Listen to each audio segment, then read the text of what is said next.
আমরা যে অকৃতজ্ঞ বেঈমান জাতি এটা আমাকে দেখলেই বোঝা যায়। আমরা যে জ্ঞানের কদর করতে পারি না এটা আমাকে দেখলেই বোঝা যায়। আর নয়তো হের মতো একজন ড্রাইভার যে নাকি একটা গাড়ি চালায়, হের মতো ড্রাইভারে আপনার বিসিএস পরীক্ষার প্রশ্ন আউট করে দেয়। হ্যার যদি জ্ঞানই না থাকতো, হ্যাঁ যদি মূর্খ হইতো, তাইলে কি হ্যাঁ এই কাজটা করতে পারতো? কতটুকু জ্ঞান থাকলে হ্যাঁ একজন ড্রাইভার হইয়া বিসিএস পরীক্ষার লইয়া প্রশ্ন লইয়া আপনার আউট করে? আপনি চিন্তা করছেন?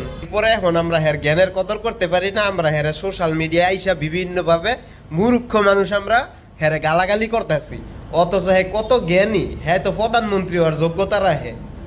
কিন্তু ওই যে আমাকে সমস্যা, যোগ্য লোকের কদর আমরা করতে জানি না। আর নয়তো হের মতো জ্ঞানী মানুষের এখনও আমরা মনে করেন যে গালাগালি করতেছি।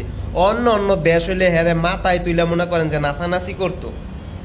এক হিসাবে হ্যাঁ কত কত ফোলাফানের উপকার করছে, আপনি সেইটা দেখছেন? যারা আঙ্গ মতন মূর্খ সূর্খ মানুষ ঠিক মতো পড়ালেখা করতে পারে না, হেরা মনে করেন যখন একটা চান্স পাইছে, যারে বাফের জমি বেচমু, তারপরে বিসিএস পরীক্ষার প্রশ্ন কিনবো, বিসিএস ক্যাডার হয়ে যাবো। আপনি চিন্তা করছেন কত পোলাফান ফার্স্ট লইটকে মরতে গেলে এসিসি পরীক্ষায় ফেল করলে? এখন চিন্তা করবো যে না, আমি 2-3 বার না 10 বার ফেল করার পরে কোনো মতন এসিসি পরীক্ষাটা পাশ করবো, তারপরে আমি বিসিএস পরীক্ষা দিব।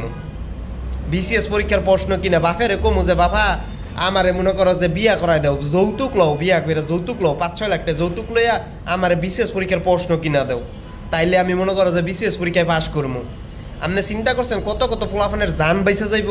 কিন্তু হেইডা না করে এই বেটারে করতেছেন গালাগালি। এই বেটায় পরে 5 ওয়াক্ত নামাজ, এই বেটায় কি আপনাকে বিসিএস এর টাকা, যেই টাকাগুলো নিছে এই টাকা দিয়ে কি বেটায় কি বাড়িঘর করছে? বেটায় তো বাড়িঘর করে নাই। বেড়াই টাকাগুলো আবার গরিব গমাজে দান করে দিছে। বেড়াই নিজ মুহে কইছে, বিশ্বাস নইলে গিয়া হুইনা দেখেন। তাহলে যেই বেটাই এত দানশীল মানুষ, এত জ্ঞানী মানুষ, বেটাই এত মানুষের উপকার করছে, এখন এই বেটায় গালি খাইতো কি লিগে? এই বেটার কি ঢেয়া লাগছে? এত এত জ্ঞানী মানুষের এই একটা মনে করেন যে কেয়ামতের আলামত। এত এত জ্ঞানী মানুষের মনে করেন যে এই কামলা কমলা রাঙ্গ মতন কামলারা মনে করেন যে করতেছি গালাগালি, অথচ এখনো বাইরে দা করতেছে। এখন হেরে আতর কইরা যত্ন কইরা মনে করেন যে ভিতরে বয়া খাওয়ানোর কাম আছিল। মানে বাড়ির উপরে ভিতরে আর কি, যে বাড়ির ডুপ্লেস বাড়ি আছে না, এই বাড়ির ভিতরে বসায় পরে খাওয়ানোর দরকার ছিল। আপনি আবার জেলখানা মনে করেন না।